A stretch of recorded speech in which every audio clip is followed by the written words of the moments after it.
17 साला इशाल फातिमा जब अपने घर से निकली और 3 रोज तक अपने घर वापस नहीं आई और फिर अस्पताल से इशाल के वालिद को फोन आता है कि आपकी बेटी इंतहाई गैर हालत में अस्पताल में है। इन 3 रोज के दौरान इशाल फातिमा कहाँ थी, उसके साथ क्या होता रहा और इस सब में कौन कौन मुलव्विस था, इशाल फातिमा को अस्पताल के दरवाजे पर छोड़कर कौन भागा और इस सारे खेल में सिक्योरिटी गार्ड का किरदार क्या था। नई सामने आने वाली सीसीटीवी फुटेज ने कई इंतहाई अहम सवाल खड़े कर दिए हैं। इशाल अपने घर से खलील नामी अपने एक दोस्त के साथ गई। खलील उसे कहां लेकर गया, सबसे पहला और बुनियादी सवाल ये है। लेकिन 3 रोज तक जब इशाल अपने घर वापस नहीं आई तो इस दौरान इशाल के वालिदैन ने भी ये जरूरी नहीं समझा कि फौरी तौर पर पुलिस से राब्ता किया जाए। इब्तदाई तौर पर पहले रोज इशाल के घर से उसके फोन पर बहुत सी कॉल्स आती रही, लेकिन जब कोई जवाब न दिया गया तो अगले 2 रोज इशाल के घर से फोन आना भी बंद हो गया, क्योंकि उसके वालिदैन ये जानते थे कि वो पहले भी यूं अपने दोस्तों के साथ कभी लाहौर और कभी इस्लामाबाद चली जाया करती थी। इशाल के हवाले से नई सामने आने वाली सीसीटीवी फुटेज में 4 लड़के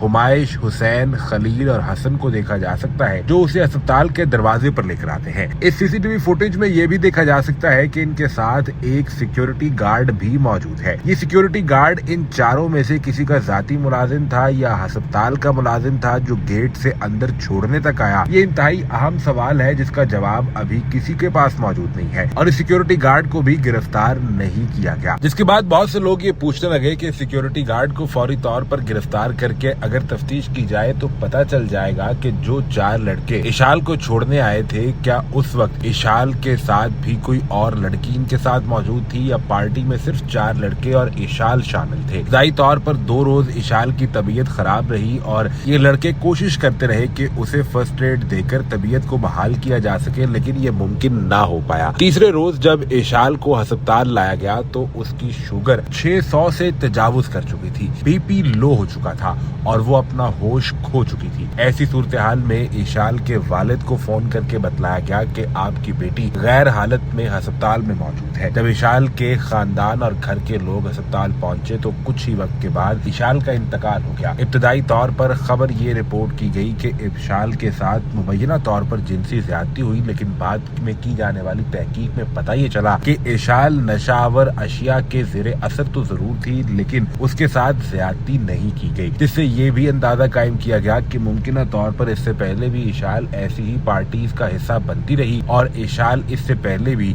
नशावर चीजों का यूं ही इस्तेमाल करती रही, लेकिन अब की बार शायद नशावर अशिया का इस्तेमाल जरूरत से ज्यादा कर लिया गया, जिससे तबीयत बिगड़ी और आखिरकार अस्पताल में इशाल के 4 दोस्त उसे छोड़कर भाग गए।